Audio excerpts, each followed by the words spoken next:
Австралийн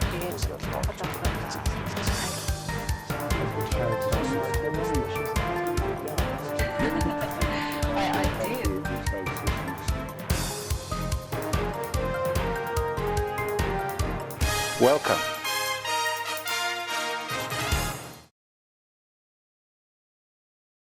Сайн байцгаана уу хүнд үзэгчдээ. Өнөөдөр ороо манай дефактоны чуулгын зочноор Гермөны Хорманн гэж дэлхийд алдартай хаалганы үйлдвэрийн компани эзэн ноён Мартин Хорманнн оролцож байна. Мартин Хорманнн 1965 онд Гермөны Саарланд мужийн Санкт Вендел хотод төрсөн. Эхнэр 3 хүүхэдтэй. 1990 онд Карлсруэгийн Хэрэглээний шинжлэх ухааны сургуулийг Бизнес, Инженерийн мастер зэрэгтэй төгссөн. 1990 оноос өөрийн гэр бүлийн бизнест ажиллаж эхэлсэн бөгөөд 1998 оноос хойш Хорманн компаний удирдах зөвлөлийн даргаар ажиллаж байна. Одоогоор Хорманн групп компани түнш Герман Аз дахь худалдаа хариуцдаг. Азийн соёл хоолн дуртай, цанаар гуулгах тенс тоглох дуртай. Good evening, sir. Good evening. Thank you for coming to Mongolia and welcome to the studio. Thank you very much. It's a pleasure. Please tell us what brought you to Mongolia. Actually, business. We have, since many years, customers here in Mongolia selling our products. So I'm really happy to have the opportunity to see the customers, to talk to the customers, and to see the country. So how do you find so far? I'm very impressed. It started already when we came with a plane towards Ulaanbaatar. In the morning you see the mountains and then the city lying in the flat, in front of the mountains. It's really amazing, very nice. We have very good relations with your country. I think during the East German time, Mongolia studied there. We have a lot of connection, obviously. Maybe is this the way you get connected with Mongolia? Actually, not really, no. It's really mainly through business, through our partners here in Mongolia. And of course, Mongolia is well known as a tourist spot for Germans, as you know. So you want to make also tourism. What do you do as a hobby, sport hobby? I play tennis a little bit. Winter I go skiing, and of course I have a family, so I also care about the family. Children? Yeah, 3 children. One daughter, she is becoming 18 next year, and 2 sons. Okay, which part of Germany? Actually, originally I come from the southwest, small area called Saarland, but for many years I now live at Bielefeld.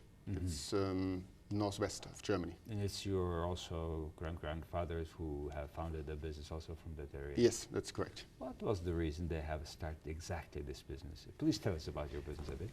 Yeah, we are in the building material business. We are producing all kinds of doors, wooden and steel doors, hinge doors for apartments and as well as industrial doors. Actually, he started in 1935 with a small business for construction homes. But I think in that time it was really difficult times, just in the mid-30s. So he changed later to metal working. We did all kinds of different products made out of metal. And in the 50s then they started to concentrate on doors. Why doors? Nobody knows anymore. I think the real concentration on doors started when my grandfather met a man from the US called Mr. Barry. And Mr. Barry had a quite new idea for Germany. He offered us to produce a door that would not open with 2 leaves to the outside, but it would be with springs open underneath the roof. So it goes it's a up. it's a one-piece overhead door. That's like every garage in the United States Yes. now of that door. Yes. So you were first producers, or they were first producers? Of course, they were first producers, You were in and they the- came in the 50s and told us How to what do nice that. products they have. And the interesting story is that at that time we were a rather small company, and we have many, many competitors 10 times bigger than we were. So of course, Mr. Berry went there first, and they asked these really big companies employing more than 500 people at the time already, whether they would like to produce this one-piece overhead door. Yes. And they, at more or less, they told them, you are crazy. In Germany, you have two leaves. One opens to the right side, one opens to the left side. Why should we start with a new product? And this was a big chance, luck, my grandfather would have said, that he got this opportunity. He took the opportunity, and we started in the 50s to produce this door. So he was on the right time, on the right place, and innovative. Yeah. What is the business today about? Today, of course, and this is also part of the, let's say, successful story, that we got more and more products added to the original one-piece overhead door. It's still an important product, but by far not the most important one. So now we are in all kinds of doors for private homes. We offer garage doors, entrance doors, and operators. We are in projects with hinge doors, like for hospitals or apartment buildings. One sector is industrial doors. We also offer loading equipment.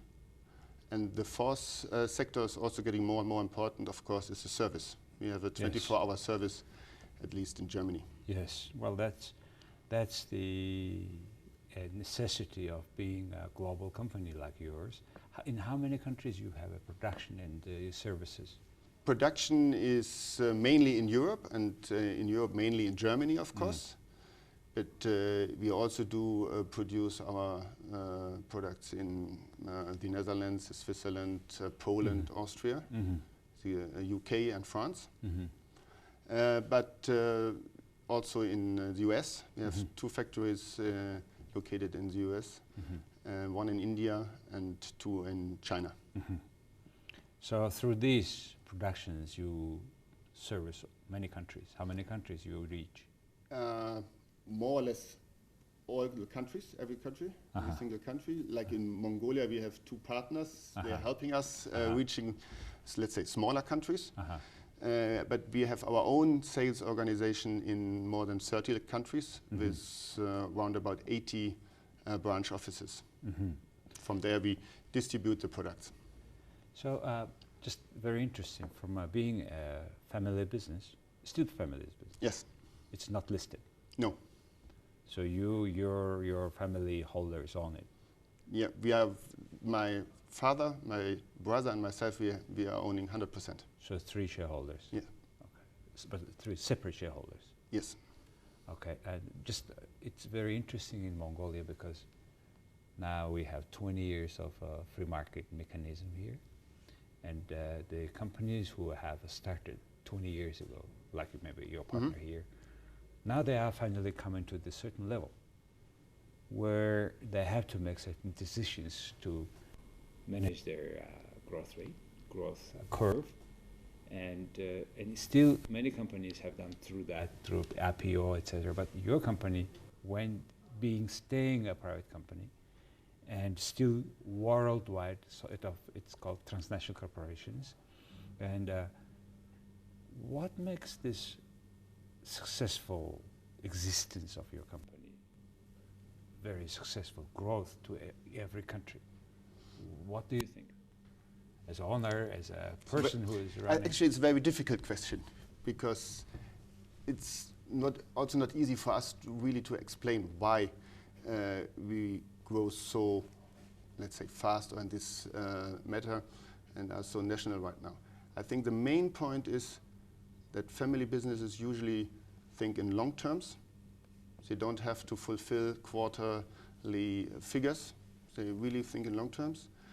And my father, and also my brother and myself, we are dedicated, let's say, to the company, to our own business. And focused, that we have not too many other things around the company. This is one advantage for the company. It also has disadvantages. Focusing, yes. Yep. And so we also always invested, if you would have some profit, we always invested the profit in the company. What do you mean? How? Just leave the money in the company and took only really a small amount for your private living. So we don't have a yacht in Saint-Tropez or a chalet in Switzerland. We always reinvesting. Oh, you would not. You can afford it. Yeah, but we love more to have a machine producing new doors rather than have a boat where you spend more money on.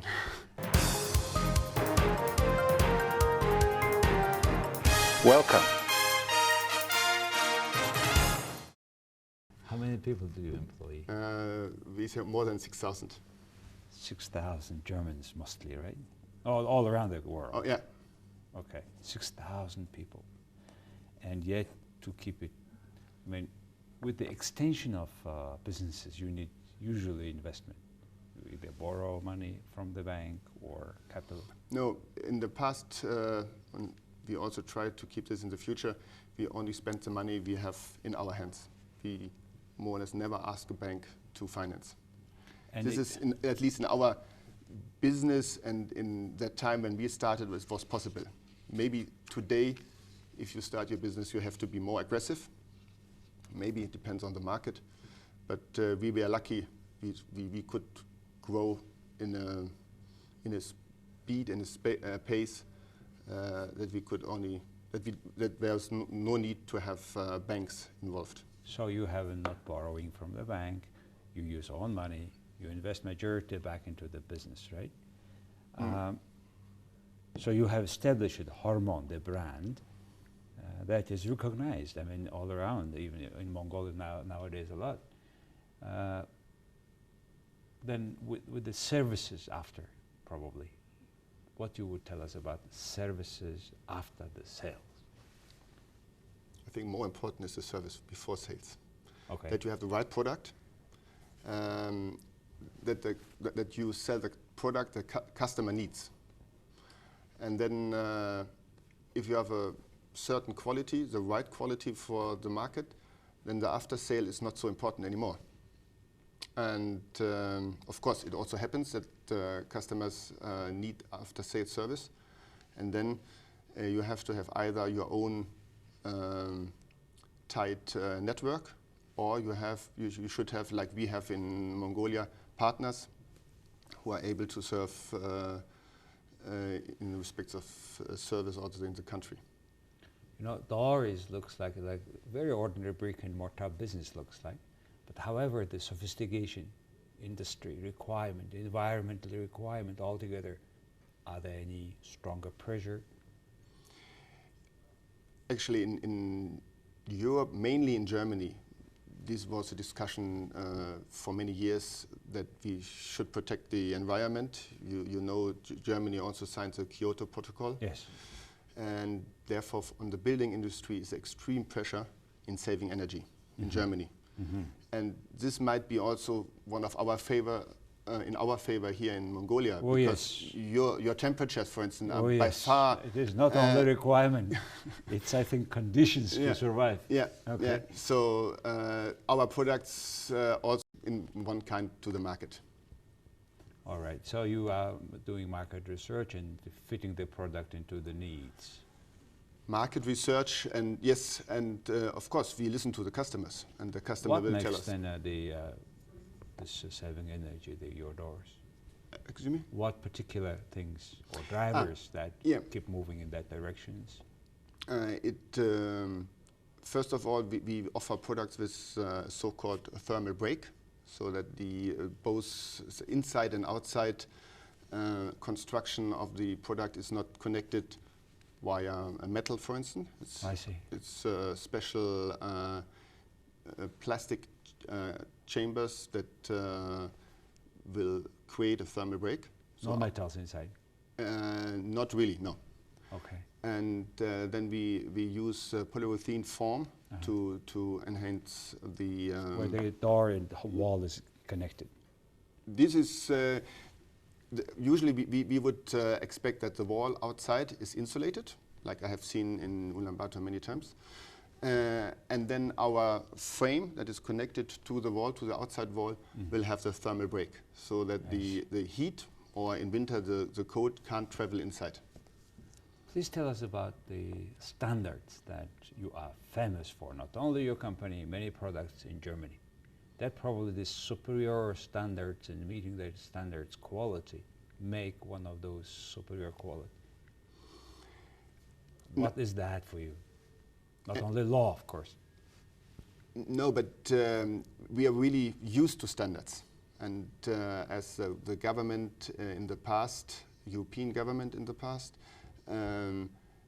tightened the regulations, and it's getting more and more difficult to fulfill the regulations. So we are really, this is our daily business, to achieve these standards and to make the products better. You know, in Mongolia, the people are making house buildings, everything today, and after they get permissions. Yes, of course, we are also familiar with this attitude in many countries. And we also have to admit that in Germany, of course, it's much better, maybe organized and much stricter. But you also have to remember, maybe 50 years ago, maybe 80 years ago, it was the same in Germany. And I think it's not fair from a German perspective always to point and say, oh, they should have more regulations and they should be on the same standard, same level than we are. Of course, this is achievable, but it also takes time. You are very polite. By the way, with the European Union, Mongolia had signed a contract called a Partnership and Cooperation Agreement, PCA. Along with that, there is a huge support from European Union side to establish standardization system in this country according to your standards. And hopefully it will help everybody to achieve a good success in their businesses. Yes, and of course it will help the Europeans, the European companies. So we are always supporting also these standards transferred to other countries, because then it's of course for us easier and we have clear regulations.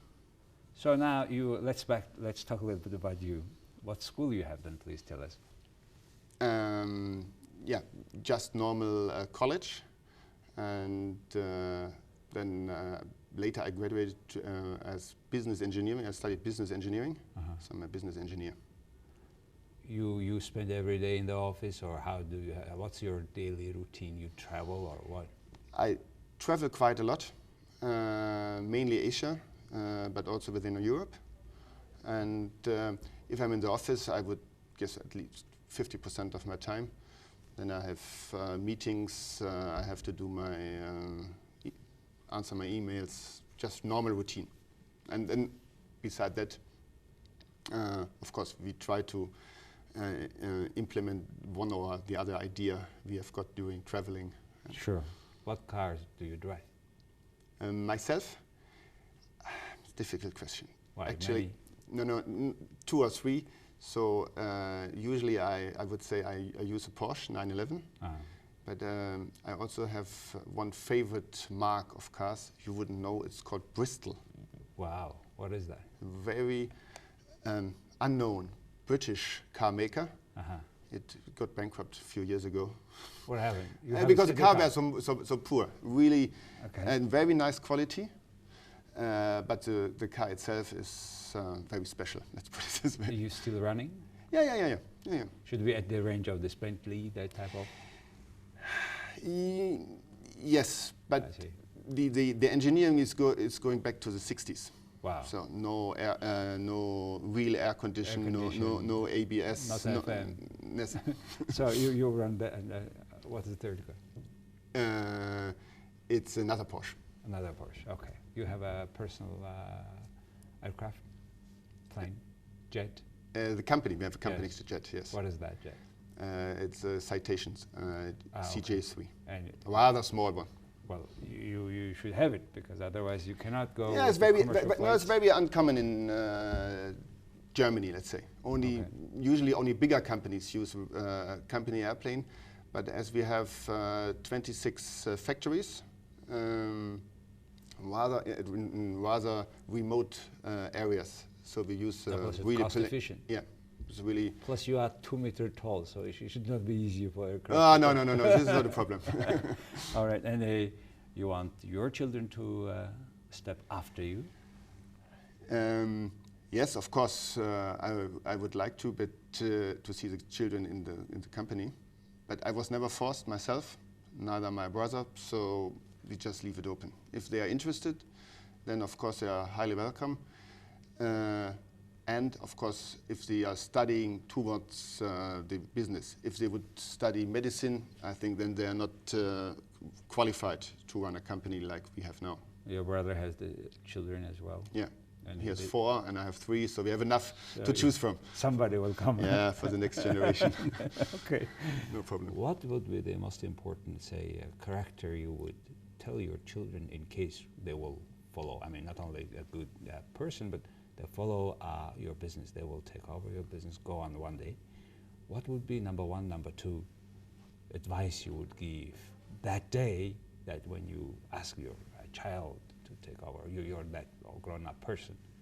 I think nowadays it's very important to, what we say, stay on earth, to be grounded. And maybe it's also important, of course, to listen to other people, but also to know at the end of the day, you have to take your own decision. And all the people who would advise you, all the consultants, they do not run the business. They do not own the business. Wow. So at the end, it's your own... it's your responsibility. Yes. So you said very interesting and yet very, say, most probably required in this country qualities for the spring-offs who are taking one day after the businesses that was created by their parents. You said, stay on earth, be modest, and listen to the others. And the third is be responsible for your own decisions. These are something I think really will drive businesses, and it is personal responsibility for whatever you take, whether it's your father's business or not. You do something that you are responsible, not only your parents, right? Your customers, your employees. Interesting.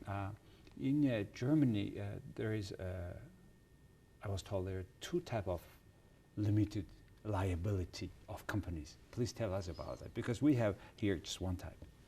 Yeah, very common in Germany is a limited liability partnership, where of course you have to inject money in the company, and if you lose a company, you lose the money you have injected.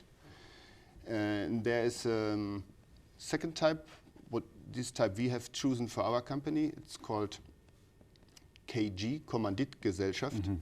That means all the money you insert to the company is liable, but also you are unlimited liable with your private money. So if I would lose the company, I would also lose my private house, my private car, everything. Wow, it is very severe, no? Yes. Why you would choose these difficult ways? It's not when you can do it the other one. It's not difficult. It's I think it's a clear sign of dedication to the company. It's a clear sign also for your partners, your customers, your banks, your suppliers, that you personally will do your best, obviously. A lot stronger, very, very sort of, in a way, altruistic. If you take all German companies, what would be share of the second path of KG? Well, let's say for bigger companies. For bigger companies, maybe 5%. Wow. Smaller, very small companies, this is pretty usual. But if you are growing, then you pretty soon change to the limited partnership, because then, of course, obviously, your risk is lower. So initially you take, because what does it give you? Bigger capital in the balance sheet, you would ownership liability? Or? No, it's on one side it's, let's say, kind of habit of sign to the also to the employees, to everybody, and on the other hand it says one real advantage: you are not forced to release your yearly figures in Germany. So the turnover and number of employees and profit we are not talking about. Oh, I see. So by law, does not require you to tell everything to the company. Yeah. But however, how you will, that your industry where you work, know the industry through a picture if they don't know how many dollars you make, how many employees, etc. Or there's some information you can release, you cannot release. No, we were just keeping, let's say, quiet, and many of our partners and also competitors are just guessing how big we are. The only figure we release is that the turnover is more than 1 billion euro. I can say here it's a little bit more than 1 billion, of course. But I think this is also not so important because now, in the last years, we have reached a size that most of people would assume this is a big company, and I think this is enough. There's no need for us to be number one or number two. Or we are quite happy what we have. And but still, you have competitors, right? Yes. A lot? Yes, we have many small competitors, and if a few, actually two real big multinational competitors. One is a Japanese-based company and the other European-based company. Both, of course, public listed companies. Oh, okay. So Japanese, European-based, and Germany, three major players. We come here, we discuss about the theory here that for competitive business, you need, good competitors. Is it true that does it make really you sharp, more plan longer, or how do you see the role of competitors? Playing by rules, of course. I agree. In my opinion, it's very important. And all markets that have no competition, let's say, what's the reason ever? Because in the last years we had this in Germany with the solar industry. There was no real competition. Yes. Because it was highly subsidized by the government. Yes. So, in my personal belief is all these markets won't last long. And okay. So, competition is a sort of a condition of thriving for private businesses, in a way. Yes, definitely. Wish that there is no competition. Of course. But also this would not last for a long time. Because if you have a market where you on your own, sooner or later someone else will come in. That's something very remarkable note you made today in this country, because the major reason of many products of Mongolians not sold for export is that lack of competition. I see. And yet everybody wants running after, having no competition, all monopoly place. Anyway, in Germany, there are small, medium enterprises. In fact, many of you say that it's the backbones of the German economy. Yes, that's true. Tell us about that, and what is the share of the small SME in the German economy? Of course, I don't have the figures in my head from the statistics. I'm not a politician, but as you said, the backbone of the German industry are these smaller private owned businesses, and in more or less every single market or area of business, there are these family-owned businesses, from automotive to pharmaceutical. Of course, there are some areas they are not present, like telecommunication. It's too big nowadays. But in all the other fields, they are quite active and also successful. And many, let's say also global players, what we call hidden champions, we wouldn't know. Yes. The names. Nobody Nobody knows. Could be another SME. Yeah. Yeah, that's the whole thing. Is your law, legislation, the whole environment, business environment is sort of supporting them, but not with the money, but supporting them with the legal conditions, right? Clear, transparency, taxations, etc. I mean, you are in a big tax bracket, right, in Germany. How do you see the role of tax in the society? This may be also unusual, but to speak the truth, we really love pay taxes, because if you pay taxes, you make money. Why? Yeah, because you only pay taxes if you make profit in Germany. So as we like to make profit, we like to pay taxes. You can put it this way or the other way around. Of course, we do not like to pay too high taxes, let's put it this way. And this was what Germany did well in the past. They had a period of time where we paid taxes over 50%. Okay. So if you own €1, you have to give 51 cents to the... until which administration? It was changed under this SPD, Mr. Schröder. He changed it, and they lowered in different steps. And nowadays it's around about 30, let's say between 30 and 40. Yes, and since that, the German economy having a good time, good driving. Yes, this might be also one reason. Of course, there are several other reasons, most likely. But to be more competitive compared with the other European countries in terms of taxation was an important issue. As a businessman, how do you see Europe today? Euro, in particular Euro, say value keep changing.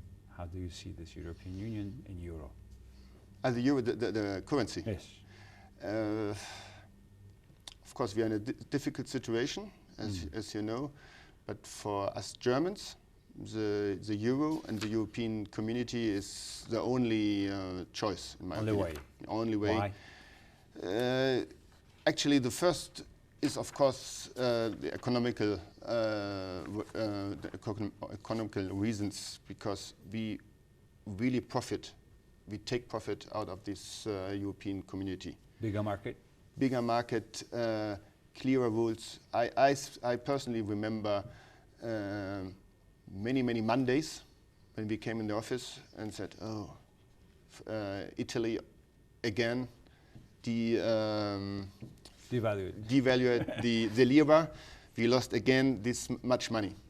So therefore, for Germany, I think it's a very good instrument. And for the Germans, especially, also the second reason is, of course, the history. Okay. Yeah, devaluation of currencies. There's such a headache here. Probably your partner in Mongolia does feel that headache? Yes, it's also difficult for him from time to time. What's the company? We have two partners, TNG, is a long-time partner, and NAB also. Okay. And for both, it's difficult to pay in euro, maybe, if they import from Germany. Yes. And then, of course, here you have contracts in the local currency. Well, that's why we have this interview, because that's I want to see how important is, from your perspective, stability of currency rate in this country. I mean, it is not only a theoretical issue, just many may think, but one day maybe we're killing company, or you know. Yeah, of course. If you get an order and you place the order in Germany, you sign a contract in euro, and maybe 4 weeks, 6 weeks, depends on the products. Later you get the goods, and then the money has less value. So it's difficult. Mr. Hörmann, what you have just now told me through my program to Mongolians are very much, I think, important part and parcel of successful business, and the required conditions that the country can create for their businesses. And the things you said about values of businesses, ethics, and I think remarkable. And I think maybe that's why probably your family has this successful business. And we thank you for being in Mongolia and having the business with us. And hopefully it will grow and grow. And I would like to wish you a good luck. Thank you very much. Thank you. Thank you. Thank you.